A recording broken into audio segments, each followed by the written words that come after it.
Si usted cree que esta guerra se decide en Donetsk, está mirando en el lugar equivocado. Se decide en la capacidad de atención de Washington.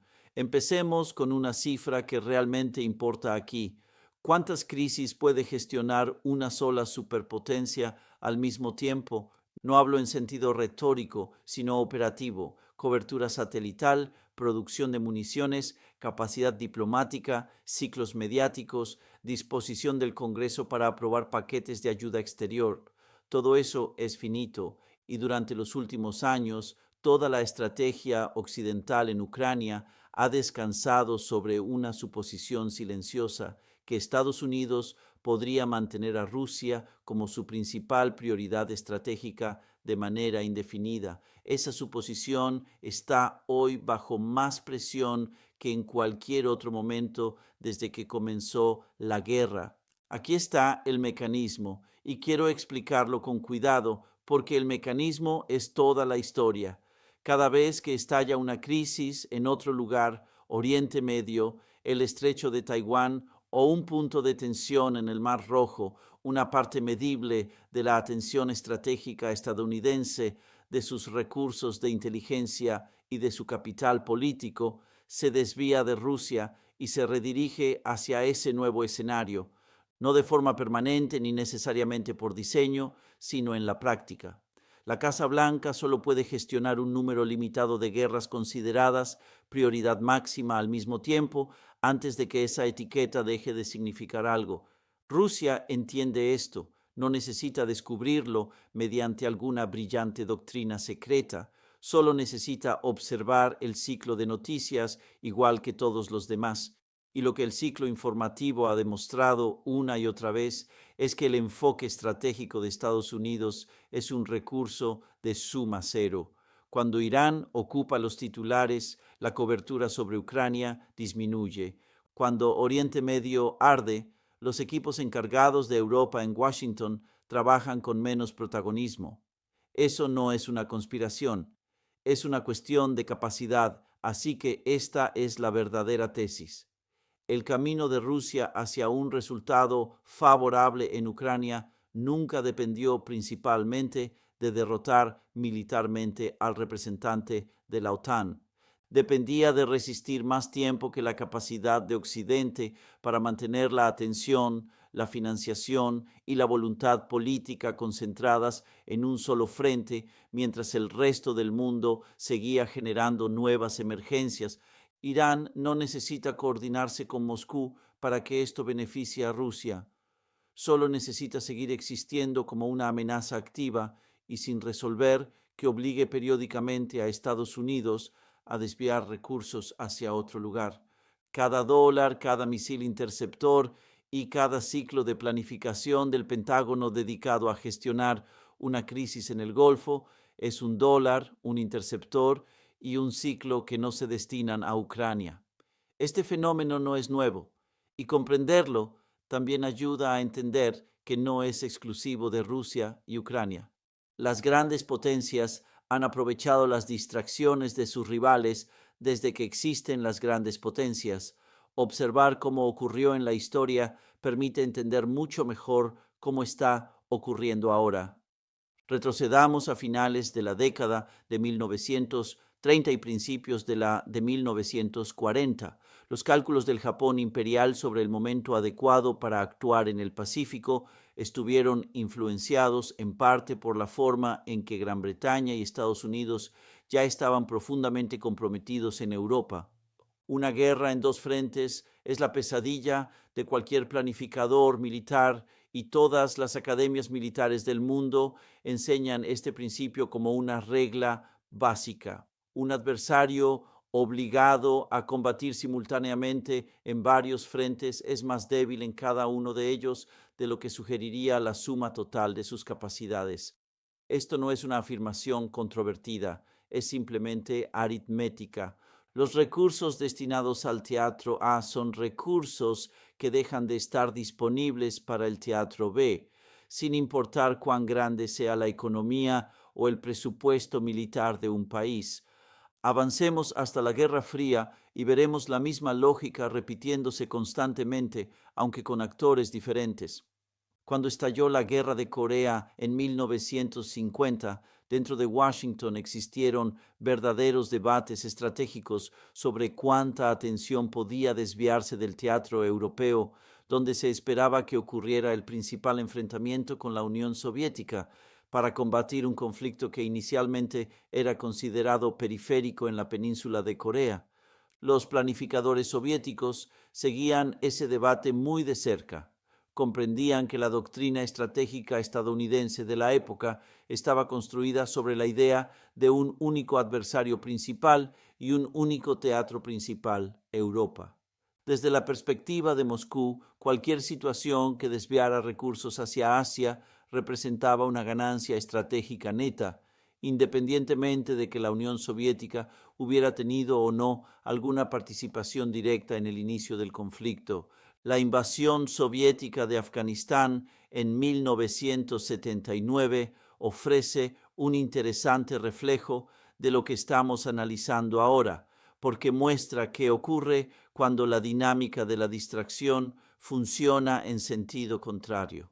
La Unión Soviética terminó atrapada en un conflicto costoso y prolongado que consumió recursos, atención y capital político durante gran parte de una década, mientras Estados Unidos y sus aliados permanecían en gran medida libres para concentrar su energía estratégica en el teatro europeo central y en la reconstrucción de su tecnología y doctrina militar, factores que terminarían contribuyendo a la ventaja cualitativa de la OTAN hacia finales de la década de 1980.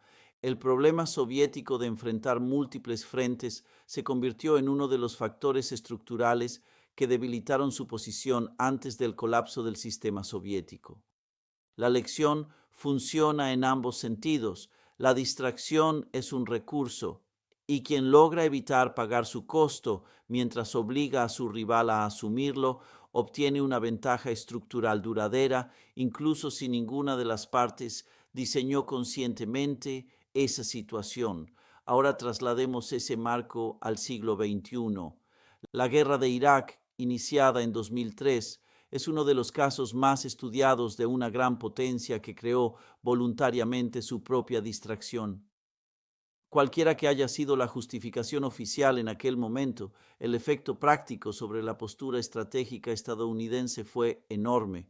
Una parte gigantesca del gasto militar, de los recursos de inteligencia, de la energía diplomática y de la atención política interna se desplazó hacia una prolongada campaña de contrainsurgencia en Oriente Medio durante gran parte de una década. Durante ese mismo periodo, Rusia reconstruyó importantes componentes de sus fuerzas armadas y reforzó su influencia energética sobre Europa con mucho menos escrutinio del que habría enfrentado si Washington hubiera mantenido toda su atención concentrada. Nadie necesita afirmar que Moscú organizó la guerra de Irak para observar que se benefició de los años de capacidad estratégica estadounidense que aquel conflicto consumió. La misma dinámica, aunque en una escala menor, describe lo que ocurre hoy, la mecánica de una superpotencia dividida. Veamos con mayor precisión cómo funciona esto dentro de un gobierno, porque la palabra distracción puede sonar como un concepto vago hasta que se observa su funcionamiento práctico. Comencemos por la recopilación de inteligencia, la asignación de satélites, las redes de inteligencia humana y la inteligencia de señales funcionan bajo un sistema de prioridades. Los analistas y los recursos de recopilación se distribuyen según aquello que los dirigentes consideran el problema más urgente de cada semana. Cuando surge una nueva crisis, ya sea en el Golfo Pérsico, el Mar de China Meridional o cualquier otro lugar, la lista de prioridades se reorganiza. Eso no significa que el seguimiento de Rusia desaparezca, significa que las horas adicionales de análisis, el siguiente paso de un satélite o la siguiente partida presupuestaria que podrían haberse destinado a vigilar con mayor detalle los movimientos de tropas rusas, las rutas para evadir sanciones o la logística del campo de batalla, terminan redirigiéndose hacia la crisis más urgente del momento. Multiplique esa reasignación marginal por todas las agencias, todas las oficinas y todas las decisiones de adquisición, y el resultado es un efecto acumulativo importante a lo largo de meses y años, aunque ninguna decisión individual parezca dramática por sí sola. Luego está la base industrial de defensa, que probablemente representa la manifestación más concreta de esta dinámica.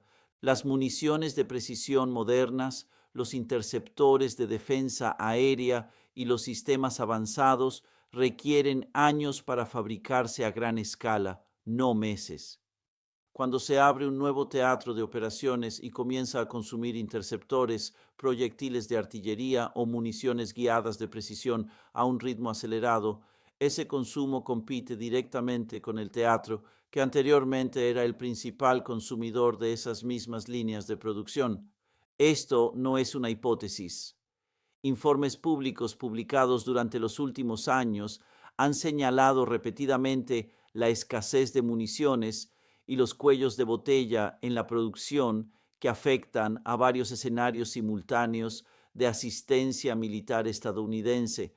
Cuando la demanda aumenta en un teatro de operaciones, no solo se ve afectado ese escenario, también se ven afectados todos los demás teatros que dependen de la misma capacidad de producción, que es limitada. Un sistema de armas desviado hacia una crisis es, por definición, un sistema de armas que deja de estar disponible para otra. El tercer mecanismo es la disposición del Congreso y probablemente sea el más decisivo desde el punto de vista político, porque opera en el plazo más corto. Los parlamentos no disponen de paciencia ilimitada ni de capital político infinito para aprobar paquetes de ayuda exterior, especialmente aquellos que implican miles de millones de dólares y requieren una cooperación bipartidista sostenida.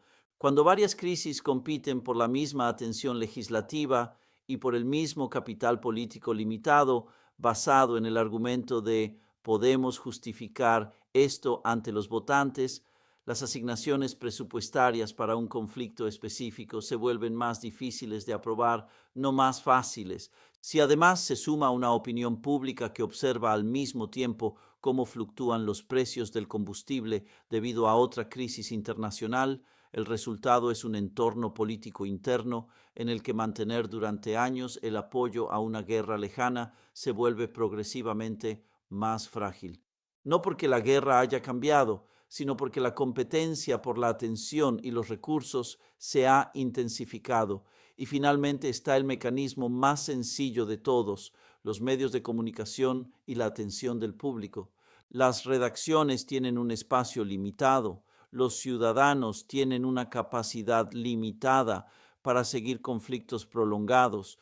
Cuando estalla una nueva crisis, la cobertura de los conflictos ya existentes disminuye de manera medible y con ella también disminuye el conocimiento público sobre esos acontecimientos. Con el tiempo, una menor atención pública se traduce en una menor presión política para mantener los compromisos existentes, porque los dirigentes responden a aquello en lo que realmente están concentrados sus votantes, no necesariamente a lo que continúa siendo estratégicamente importante.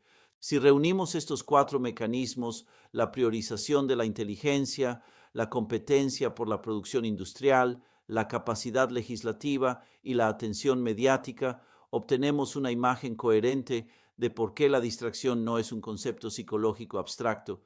Es un desgaste concreto y medible sobre los recursos específicos que determinan la capacidad de una gran potencia para sostener un compromiso estratégico a lo largo del tiempo. Ahora demos la vuelta al planteamiento y preguntémonos qué necesita realmente Rusia para beneficiarse de toda esta dinámica. La respuesta es no demasiado. No necesita que Irán gane sus propios conflictos. Tampoco necesita una guerra regional de mayor escala. De hecho, un conflicto regional más amplio también implica riesgos reales para Moscú. Los mercados energéticos se vuelven impredecibles y la economía rusa depende profundamente de los precios internacionales del petróleo y el gas. Por eso, una volatilidad extrema tampoco representa automáticamente una buena noticia para el Kremlin. Lo que Rusia necesita es algo mucho más barato y mucho menos arriesgado, una inestabilidad persistente de baja intensidad en otras regiones que impida a los planificadores estadounidenses concentrar plenamente toda su atención en el frente ucraniano.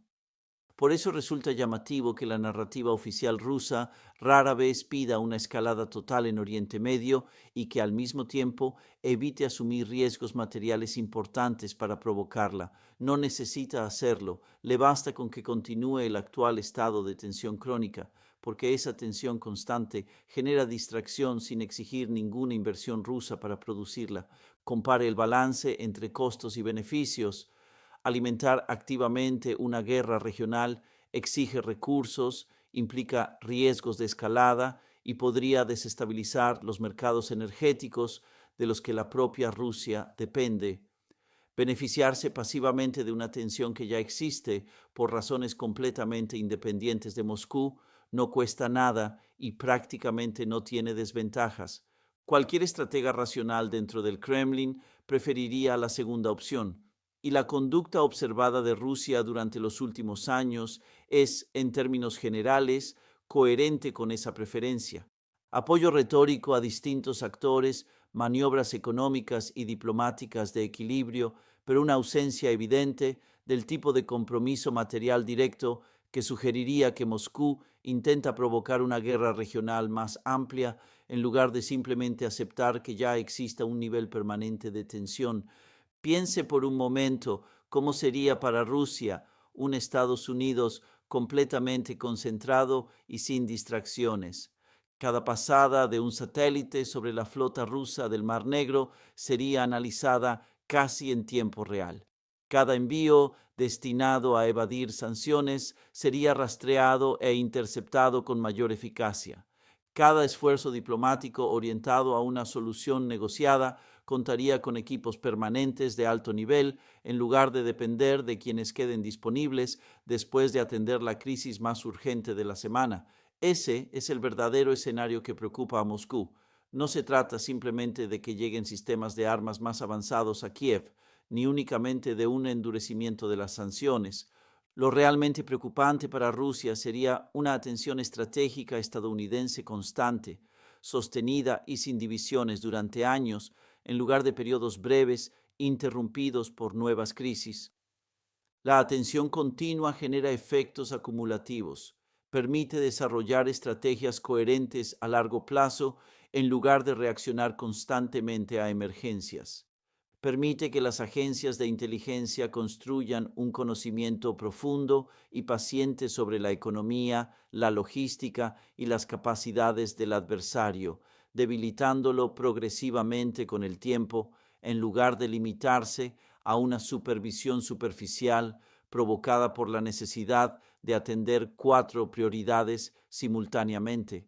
Y precisamente ese escenario es el que nunca termina de materializarse, porque el mundo continúa generando exactamente el tipo de crisis superpuestas que lo impiden. Ahora bien, ¿qué es lo que realmente respaldan las pruebas? Aquí es donde muchas personas interpretan mal esta situación en ambos sentidos y vale la pena analizar ambos errores porque son extremadamente comunes. Algunos analistas presentan esta situación como una gran estrategia perfectamente coordinada. Moscú, Teherán, Pyongyang y Pekín actuando juntos dentro de un supuesto eje de la distracción diseñado deliberadamente para dispersar el poder estadounidense siguiendo un plan maestro compartido. Es una historia ordenada y con un evidente atractivo dramático. Sin embargo, exagera el nivel de coordinación que realmente respaldan las pruebas disponibles. Estos estados no necesitan un plan común para que esta dinámica favorezca los intereses de cada uno. Lo único que necesitan son incentivos compartidos, y esos incentivos existen claramente. Todo régimen sometido a una presión constante por parte de Estados Unidos obtiene cierto beneficio cuando la atención estadounidense se divide, independientemente de si esa división ocurre por accidente, por decisiones independientes de actores, sin relación entre sí, o como resultado de una estrategia deliberada. No hace falta una conspiración para que cuatro países comprendan de manera independiente que una superpotencia distraída es una superpotencia relativamente más débil en cada frente individual y actúen de acuerdo con sus propios intereses. Eso no constituye una colusión en un sentido significativo. Es simplemente el funcionamiento normal de los incentivos cuando varios actores enfrentan la misma limitación estructural impuesta por un rival común. Existe un nivel de cooperación documentado y ampliamente reportado entre algunos de estos estados. Hay vínculos económicos, transferencias de armamento y coordinación diplomática a través de organismos como la Organización de Cooperación de Shanghái o los BRICS. Esa cooperación es real y merece ser observada por sus propios méritos. Sin embargo, cooperar en materia de comercio, energía o posicionamiento diplomático es una afirmación muy distinta a sostener que existe una planificación estratégica coordinada para sobrecargar deliberadamente la capacidad de atención de Estados Unidos mediante crisis sincronizadas. Lo primero está ampliamente documentado. Lo segundo sigue siendo, en el mejor de los casos, una hipótesis. Y tratar una especulación como si fuera un hecho comprobado suele conducir a análisis menos precisos porque lleva a buscar pruebas de una conspiración que quizá no exista, en lugar de examinar con claridad las estructuras de incentivos independientes que no necesitan ninguna conspiración para funcionar. El otro error frecuente va exactamente en la dirección contraria. Consiste en descartar por completo este marco de análisis, afirmando que la posición de Rusia en el campo de batalla depende exclusivamente del número de tropas, las reservas de artillería y el control territorial, y que todo lo que ocurra en el Golfo Pérsico o en el mar de China Meridional no es más que un ruido de fondo irrelevante para la guerra en Ucrania. Esa interpretación también es equivocada, porque ignora toda la estructura logística y política que existe detrás de cada estadística del campo de batalla. Los proyectiles de artillería no caen del cielo, deben ser fabricados, financiados y transportados por un sistema político que año tras año y presupuesto tras presupuesto debe seguir decidiendo que esta guerra merece prioridad sobre muchos otros problemas igualmente urgentes.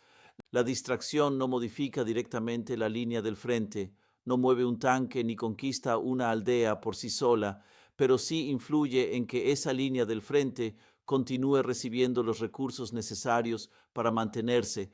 Y en una guerra que se prolonga durante años, el abastecimiento suele convertirse en la variable decisiva, mucho más que cualquier brillante maniobra táctica realizada por cualquiera de los dos bandos.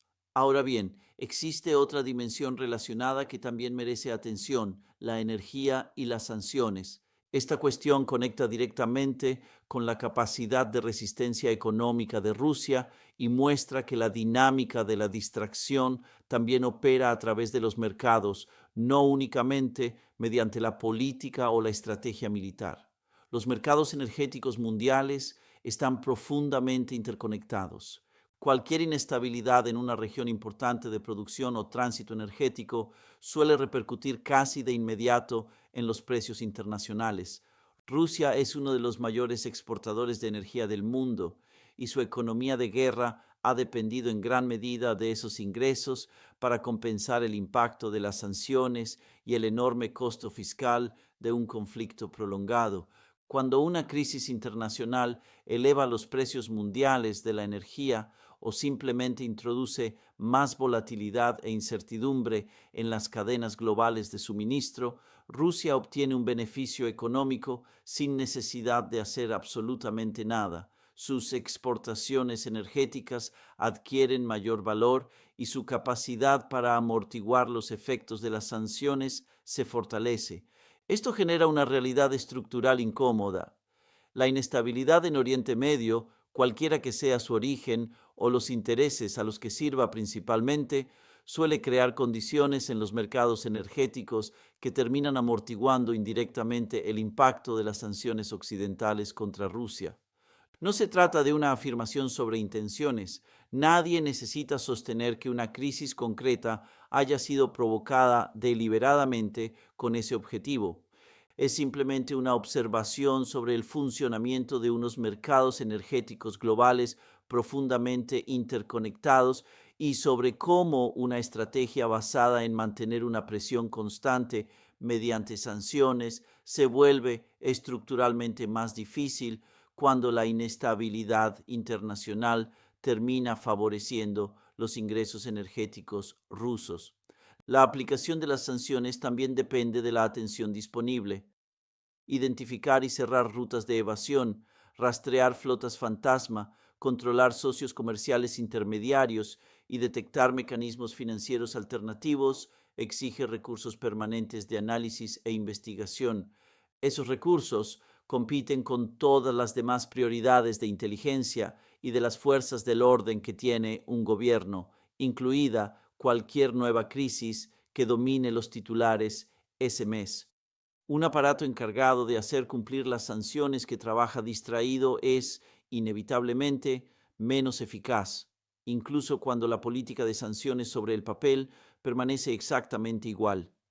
Entonces, ¿qué significa todo esto de cara al futuro? Significa que la variable más importante para determinar el rumbo de esta guerra podría no ser una nueva ofensiva, un nuevo sistema de armas o incluso un cambio en las tácticas del campo de batalla. Podría ser si los próximos 18 a 24 meses generan una única gran crisis sobre la que Occidente pueda concentrar todos sus esfuerzos, o por el contrario, 3 o 4 crisis simultáneas que obliguen a Washington a seguir tomando decisiones difíciles sobre cómo repartir su atención entre todas ellas. Si realmente quiere prever hasta qué punto será sostenible el apoyo occidental a Ucrania durante los próximos años, no observe únicamente la línea del frente en Donbass o Zaporizhia. Observe el resto del mapa. Fíjese en cuántos lugares diferentes están compitiendo al mismo tiempo por convertirse en la principal noticia de la semana, porque esa competencia por la atención puede ser un indicador mucho más fiable de la estabilidad de los paquetes de ayuda, del rigor con el que se aplicarán las sanciones y de las prioridades de los servicios de inteligencia que buena parte de los informes tácticos diarios sobre el campo de batalla. Este enfoque también cambia la manera de interpretar las escaladas de tensión en otras regiones del mundo, y no solamente en Oriente Medio. Cuando estalla una nueva crisis, ya sea en el Golfo Pérsico, alrededor de Taiwán o en cualquier otra región, la mayoría de los análisis suelen formular un conjunto bastante limitado de preguntas. ¿Quién participa? ¿Quién inició el conflicto?